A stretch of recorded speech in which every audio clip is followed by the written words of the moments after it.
அனைவருக்கும் வணக்கம். இன்னைக்கான அரசியல் அப்டேட்டில் நம்ம பார்க்க போகிற ரொம்ப பரபரப்பான ஒரு தகவல் என்ன அப்படின்னு பார்த்தீங்கன்னா, ஜம்மு காஷ்மீர் அனந்தநாக் மாவட்டத்தில் செவ்வாய்க்கிழமை நடந்த பயங்கரவாத தாக்குதலால் முழு நாடும் அதிர்ச்சியடைந்திருக்கு அப்படின்னு கூட சொல்லலாங்க. குதிரை சவாரி பிழைப்பு நடத்தக்கூடிய குடும்பத்தைச் சேர்ந்த ஒரே சம்பாத்தியமான பஹல்காமில் கொல்லப்பட்டது ஆதில் ஹுசேன் குடும்பம் தற்போது ஒரு உருக்கமான பதிவையும் வெளியிட்டிருக்காங்க அப்படின்னு சொல்லலாம். இது குறித்த முழுமையான தகவலோடு இன்னும் பரபரப்பான தகவலை நீங்கள் தெரிஞ்சுக்க வீடியோவை ஸ்கிப் பண்ணாமல் கடைசி வரைக்கும் பாருங்கள். வீடியோக்குள்ளே போகிறதுக்கு முன்னாடி இது வரைக்கும் நீங்கள் நம்ம சேனலை சப்ஸ்கிரைப் பண்ணல அப்படின்னா உடனே சப்ஸ்கிரைப் பண்ணிக்கோங்க. அப்படியே பக்கத்தில் இருக்கக்கூடிய நோட்டிஃபிகேஷனுக்கான பெல் பட்டனையும் ப்ரெஸ் பண்ணிக்கோங்க. சரி நேர்களே, வாங்க வீடியோக்குள்ளே போகலாம். ஜம்மு காஷ்மீருடைய அனந்த்நாக் மாவட்டத்தில் செவ்வாய்க்கிழமை நடந்த பயங்கரவாத தாக்குதலால் முழு நாடும் அதிர்ச்சியடைந்திருக்கு அப்படின்னு நாங்கள் சொல்லணும். அதாவது பயங்கரவாதிகள் மக்களை அவர்களின் மதம் பற்றி கேட்ட பிறகு கொடூரமாக கொன்றதாக கூறப்படுது. இந்த கொடூரமான தாக்குதலில் 26 பேர் உயிரிழந்திருக்காங்க. மேலும் பலர் காயமடைந்தாங்க. பஹல்காமின் பசாரினில் நடந்த இந்த தாக்குதலில் ஆதில் ஹுசேன் என்ற உள்ளூர் வாசியும் இறந்தார். அனந்த்நாக்கில் வசிப்பவராக இருந்த ஆதில் சுற்றுலா பயணிகளை குதிரை சவாரியில் பள்ளத்தாக்கை சுற்றி அழைத்து செல்வார். குடும்பத்தில் சம்பாதிக்கக்கூடிய ஒரே உறுப்பினராக ஆதில் இருந்திருக்கார். மேலும் குடும்பத்தின் ஒரே ஆதரவாளராகவும் இருந்திருக்கார். அவரது மரணத்திற்கு பிறகு முழு குடும்பமும் அதிர்ச்சியில் இருக்காங்க. ஒருபுறம் அவரது சகோதரர்கள் நீதி கேட்டுக்கொண்டிருக்கும் வேளையில் மறுபுறம் அவரது தாயாரின் கண்ணீரை கண்டு மக்கள் இதயங்கள் உருகுகிறது அப்படின்னு நான் சொல்லணும். ஆதில் பஹல்முக்கு கூலி வேலை செய்ய சென்றதாக ஆதிலின் குடும்பத்தினர் தெரிவித்தாங்க.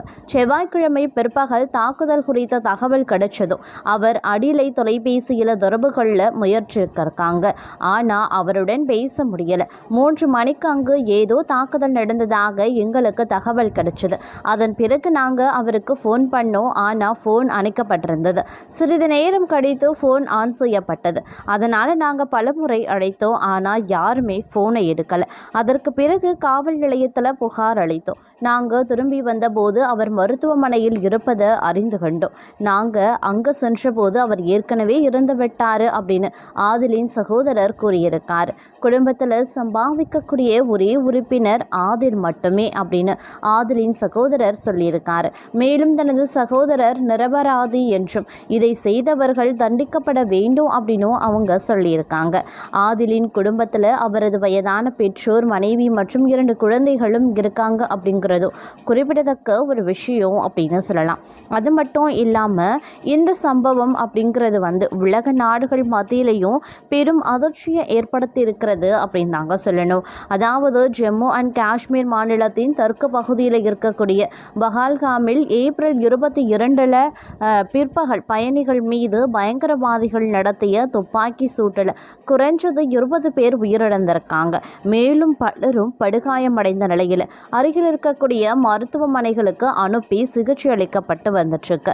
இதில் சிலரின் நிலைமைகள் மிக மோசமாக இருக்கிறதாக மருத்துவ தகவல்களும் தெரிவிக்கிறாங்க. பைசரன் என அழைக்கப்படக்கூடிய தனிமை படைத்த புல்வெளியில் பயணிகள் நடமாடிக்கொண்டிருந்த வேளையில் 4 பயங்கரவாதிகள் 10 திசைகளில் இருந்தும் துப்பாக்கிச் சூடு நடத்தியிருக்காங்க அப்படின்னு கண்காணிப்பு அறிக்கையில் தெரிவிக்கப்பட்டிருக்கு.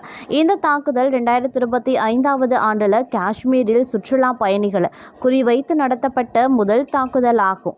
கடந்த ஆண்டின் மே மாதத்திலேயும் பஹல்காமிலேயே நிகழ்ந்த தாக்குதலில் 2 பயணிகள் காயமடைஞ்சாங்க. தற்போது நடந்த தாக்குதலுக்கு பிறகு அந்த பகுதியில் நிலவிய பதற்றமான சூழ்நிலையில் இந்திய இராணுவம் பணிபுரியும் வீடியோ ஒன்று இணையத்தில் வைரலாகி பரவி வந்துட்டுருக்கு. அதில் பயணிகள் பயத்தால் இராணுவத்தை கூட பயங்கரவாதிகள் என எண்ணி பின்வாங்கும் காட்சிகளும், நாங்கள் இந்திய இராணுவம் தங்களை காப்பதற்காகத்தான் வந்தோம் அப்படின்னு ரம்மியமாக பேசும் வீரர்களின் உரையாடலும் இடம்பெற்றிருக்கிறது.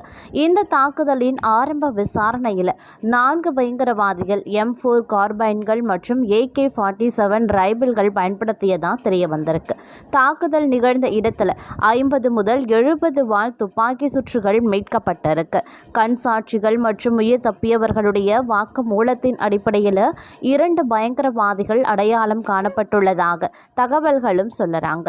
இந்த கொடூர இன்னொரு சம்பவத்தின் விசாரணையை தேசிய புலனாய்வுத்துறை கைக்கு ஒப்படைக்கும் வாய்ப்பு இருப்பதாக மத்திய அரசு பரிசீலனை செய்து வந்துட்டு.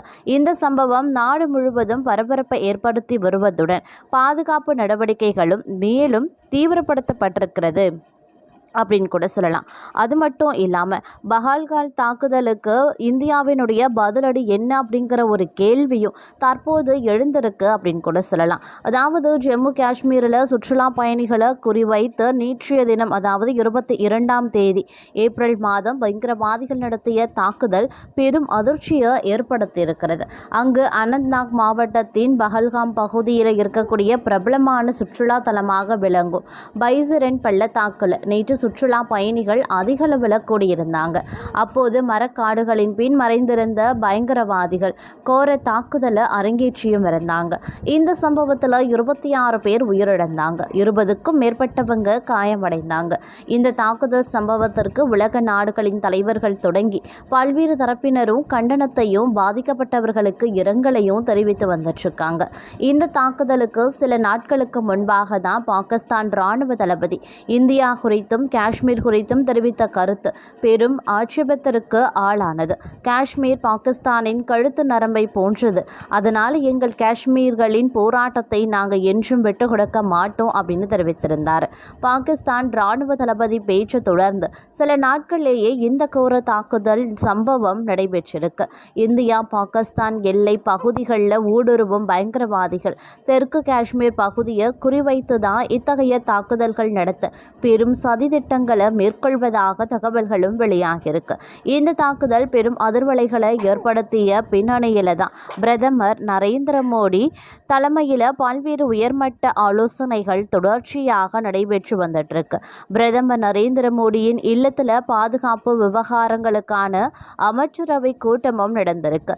இந்த அவசர ஆலோசனை கூட்டத்தில் அமைச்சர்கள் ராஜ்நாத் சிங், அமித்ஷா, தேசிய பாதுகாப்பு ஆலோசகர் அஜித் தோவால், பாதுகாப்பு செயலாளர், முப்படை அதிகாரிகள் உள்ளிட்டோர் பங்கேற்றிருக்காங்க. அது மட்டும் இல்லாமல் பஹல்காம் தாக்குதலில் பின்னணியில் உள்ளவர்களுக்கும் விரைவில் தக்க பதிலடி கொடுக்கப்படும் அப்படின்னு நாட்டு மக்களுக்கு உறுதியளிக்கிறேன் என பாதுகாப்புத்துறை அமைச்சர் ராஜ்நாத் சிங் உறுதியளித்திருக்கார். குற்றவாளிகள் நீதிமன்றத்தின் முன்பு நிறுத்தப்படுவாங்க அப்படின்னு அவர் உறுதியளித்திருக்கார். அதனால இந்தியாவின் பதிலடி எவ்வாறு இருக்கும் அப்படின்னு தான் எதிர்பார்ப்பு எழுந்திருக்கு. ஏற்கனவே 2016 உரி தாக்குதலுக்கு பதிலடியாக சர்ஜிக்கல் ஸ்ட்ரைக் தாக்குதல் நடத்தப்பட்டுச்சு. அதே போல 2019 புல்வாமா தாக்குதலுக்கு பதிலடியாக பாலோகோட் வான்வெடி தாக்குதல் நடத்தப்பட்டது. இந்த முறை எத்தகைய தாக்குதல் இருக்கும் என்ற எதிர்பார்ப்பு நிலவும் நிலையில் பாகிஸ்தான் ஆக்கிரமிப்பு காஷ்மீர் பகுதியில் ஆயுதம் தாங்கிய ட்ரோன் மூலம் தாக்குதல் நடத்த வாய்ப்பு இருக்கிறது அப்படின்னு யூகம் சொல்றாங்க. மறுபுறம் ரா போன்ற உளவு அமைப்புகள் மாறுவேட ரகசிய தாக்குதல்களை நடத்தலாம் அப்படின்னும் பேசப்பட்டு வந்துட்டு இருக்குங்க. இந்த நிலையில் ஜம்மு காஷ்மீரில் நேற்று முன்தினம் பயங்கரவாதிகள் நடத்திய துப்பாக்கி சூட்டில் பலியாகின 26 பேரும் இந்த சம்பவம் மொத்த நாட்டையும் ஒழுக்கியிருக்கிறது அப்படின்னு கூட சொல்லலாம். இதற்கு பாகிஸ்தான் ஆதரவு பயங்கரவாத அமைப்பு பொறுப்பேற்றிருக்கிறாங்க. ஆனால் அதனை பாகிஸ்தான் அரசு மறுத்திருக்கக்கூடிய நிலையில் முதற்கட்டமாக 5 முக்கிய நடவடிக்கைகளை மத்திய அரசு எடுத்திருக்கு. அது என்ன அப்படின்னு பார்த்தீங்கன்னா, ஜம்மு காஷ்மீரின் பஹல்காமில் இருக்கக்கூடிய பைசாரான் புல்மேடு சுற்றுலா தலத்தில் பயங்கரவாதிகள் நேற்று முன்தினம் துப்பாக்கி சூடு நடத்தி இதில் 26 பேர் பலியாகினாங்க. தமிழகத்தை சேர்ந்தவங்க உள்பட 12 பேர் காயமடைஞ்சாங்க. இந்த தாக்குதல் சம்பவத்துக்கு லஷ்கர் இ தொய்பா பயங்கரவாத அமைப்பின் தி ரெசிடென்ட் பிராண்ட் அப்படின்ற அமைப்பு பொறுப்பேற்று இருக்காங்க. இந்த அமைப்பு பாகிஸ்தான்ல இருந்து செயல்பட்டு வருது. இந்த அமைப்பு நம்மளுடைய நாட்டில் ஏற்கனவே தடை செய்யப்பட்டிருக்கு. இப்படியான சூழல்ல தான் ஜம்மு காஷ்மீர் தாக்குதலுக்கும் எங்களுக்கும் தொடர்பு இல்லை அப்படின்னு பாகிஸ்தான் அரசு அப்பட்டமான பொய்யை சொல்லியிருக்காங்க. பயங்கரவாதத்திற்கு பேர் போன பாகிஸ்தான் இப்படி பொய் சொல்வது ஒன்றும் புதிது இல்லை. இதனால் பாகிஸ்தானுக்கு பாடம் கற்பிக்க மத்திய அரசு முடிவெடுத்திருக்காங்க. 26 அப்பாவிகளை கொன்ற பயங்கரவாத தாக்குதலுக்கு உரிய பதிலடி கொடுக்க மத்திய அரசு தயாராகி வருது. அதன்படி தான் பாகிஸ்தானுக்கு எதிராக முதற்கட்டமாக சில முக்கிய நடவடிக்கைகளை எடுத்திருக்காங்க. அதாவது இந்த தாக்குதலை தொடர்ந்து சவுதி அரேபியா பயணத்தை பாதியில் நிறுத்தி நாடு திரும்பிய பிரதமர் மோடி டெல்லி விமான நிலையத்தில் தேசிய பாதுகாப்பு ஆலோசகர் அஜித் தோவால், வெளியுறவுத்துறை அமைச்சர் ஜெய்சங்கர், வெளியுறவுத்துறை செயலாளர் விக்ரம் மிஸ்ரி ஆகியோருடன் ஆலோசனை நடத்தினார். அதன்படி பார்த்தோன்னா எல்லை தாண்டிய தீவிரவாதத்துக்கு ஆதரவளிக்கிறத பாகிஸ்தான் நிறுத்துற வரைக்கும் இந்தியா பாகிஸ்தான் இடையே கடந்த 1960 ஆண்டு செய்து கொண்ட சிந்து நதிநீர் ஒப்பந்தம் நிறுத்தி வைக்கப்படுது. இதன் மூலமா பாகிஸ்தானில் இருக்க ஏராளமான கிராமங்களுக்கு தண்ணீர் பற்றாக்குறை ஏற்பட வாய்ப்பு இருக்கு. சுமார் 21 கோடி பேர் இந்த ஒப்பந்தம் மூலம் பயன்பெற்று வரும் நிலையில் இது பாகிஸ்தானுக்கு பெரும் பிரச்சனையாகவும் மாறலாம். அதே மாதிரி இந்தியா பாகிஸ்தான் எல்லையாக பஞ்சாப் மாநிலம் அமைஞ்சிருக்கு. பஞ்சாப் மாநிலம் அட்டாகரி கிராமத்தில் ஒருங்கிணைந்த சோதனை சாவடி உடனடியாக மூடப்படுகிறது உள்பட பல்வேறு அதிரடி நடவடிக்கைகளை மேற்கொண்டும் வராங்க.